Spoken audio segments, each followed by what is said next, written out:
اعوذ باللہ من الشیطان الرجیم بسم اللہ الرحمن الرحیم۔ گزشتہ سبق میں ہم نے یہ پڑھا تھا، یا ایھا الذین آمنوا، اے وہ جو ایمان لائے ہو، لا تبطلوا صدقاتکم، مت ضائع کرو، مت جھٹلاؤ اپنے صدقات کو، بالمن والاذی، احسان جتا کر اور اذیت پہنچا کر، کالذی ینفق مالہ، اس کی طرح جو خرچ کرتا ہے اپنے مال کو، رعاء الناس، ریاکاری کے لیے، لوگوں کو دکھانے کے لیے، ولا یؤمن باللہ والیوم الآخر، اور نہیں وہ ایمان رکھتا اللہ تعالیٰ پر اور یوم آخرت پر۔ آج ہم نے یہاں سے شروع کرنا ہے۔ فمثلہ، تو اس کی مثال، یعنی وہ شخص جو ریاکاری کے لیے اپنا مال خرچ کرتا ہے اور اللہ پر اور آخرت کے دن پر اس کا یقین نہیں ہے، اس کا ایمان نہیں ہے، فَمَثَلُهُ كَمَثَلِ صَفْوَانٍ، تو اس کی مثال ایسی ہے جیسے کہ مثال صفوان ایک صاف چٹیل پتھر کی سطح کو کہتے ہیں، صاف بالکل سموتھ چٹیل پتھر کی سطح، تو اس کی مثال جیسی ہے جیسے کہ ایک صاف پتھر کی سطح ہو، علیہ، اس پر، علا کہتے ہیں پر، علیہ، اس پر، تراب مٹی یا خاک کو کہتے ہیں کہ اس پر مٹی پڑی ہو۔ اب ایک پتھر ہے جس کی سرفیس بالکل سموتھ ہے، صاف ہے، اور اس کے اوپر مٹی پڑی ہوئی ہے۔ فَأَصَابَهُ، اصابہ کہتے ہیں کسی ایسی چیز کو جو اوپر سے آئے، اسی سے صائب بھی ہے، صائب مشورہ دینا، اچھا یا جو صحیح مشورہ ہے وہ دینا، مصیبت بھی اسی سے ہے، مصیبت، اور مصیبت کے آنے کو بھی اصابہ کہتے ہیں۔ تو آہستہ آہستہ یہ جو لفظ ہے یہ دونوں اچھے اور برے دونوں چیزوں کے، دونوں واقعات کے آنے کے لیے استعمال ہوتا ہے۔ فَأَصَابَهُ، پس آئے اس پر، وابل اردو میں ہم کہتے ہیں نا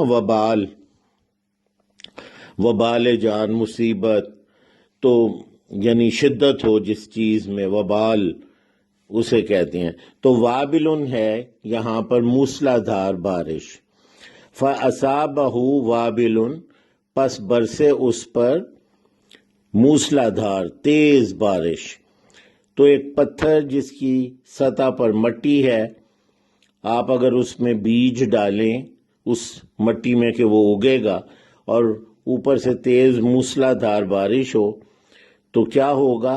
فَتَرَكَهُ صَلْدًا، ترک کرنا، چھوڑ دینا، تو پیچھے رہ جانا، فَتَرَكَهُ، تو رہ جائے گا پیچھے، سلدا کہتے ہیں ایک سخت سطح، صاف سخت سطح، تو لہٰذا وہ بیج تو نہیں اس میں اگے گا، نہ مٹی رہی نہ کچھ، اور ایک صاف سطح رہ گئی پیچھے اس موسلا دھار بارش کی وجہ سے۔ تو وہ جو سلدا ہے اس پر تو وہ بیج اب نہیں اگے گا۔ لا یقدرون علی شیء مما کسبوا، تو یہ ہے مثال ان کی، اور اللہ سبحانہ فرماتے ہیں لا یقدرون، نہیں وہ قدرت رکھتے، علی شیء، کسی چیز پر، مما کسبوا، اس میں سے جو انہوں نے کمائی، کسب کمانا، لا یقدرون، نہیں وہ قدرت رکھتے، قدرہ قدرت ہونا یا رکھنا، علی پر، شیء شے کسی چیز پر، مما اس میں سے جو، کسبو، کسب کمائی کو کہتے ہیں۔ تو یہ جو لوگ ہیں جو ریاکاری کے لیے اللہ کے اوپر ایمان نہ رکھتے ہوئے اور یوم آخرت پر ایمان نہ رکھتے ہوئے خرچ کرتے ہیں، ان کی مثال اس چٹیل صاف پتھر کی سطح پر ہے جس پہ مٹی پڑی ہو، اور اگر آپ اس پر کوئی بیج ڈالیں اور اوپر سے موسلا دھار بارش ہو تو پیچھے وہ ایک سخت صاف سطح رہ جائے گی پتھر کی، اور کچھ بھی نہیں ہوگا۔ تو نہیں وہ قدرت رکھتے کسی چیز پر، لا یقدرون علی شیء مما کسبوا، اس میں سے جو انہوں نے کمائی۔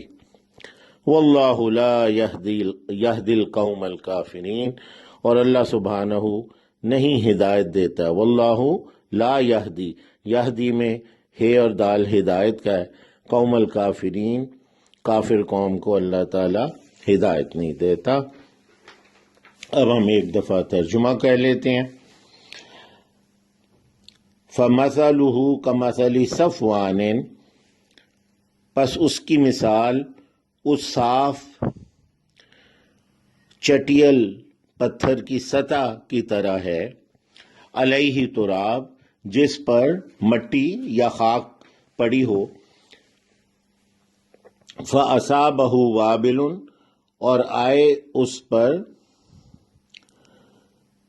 موسلا دھار بارش، فَتَرَكَهُ صَلْدًا، اور رہ جائے پیچھے ایک سخت صاف سطح۔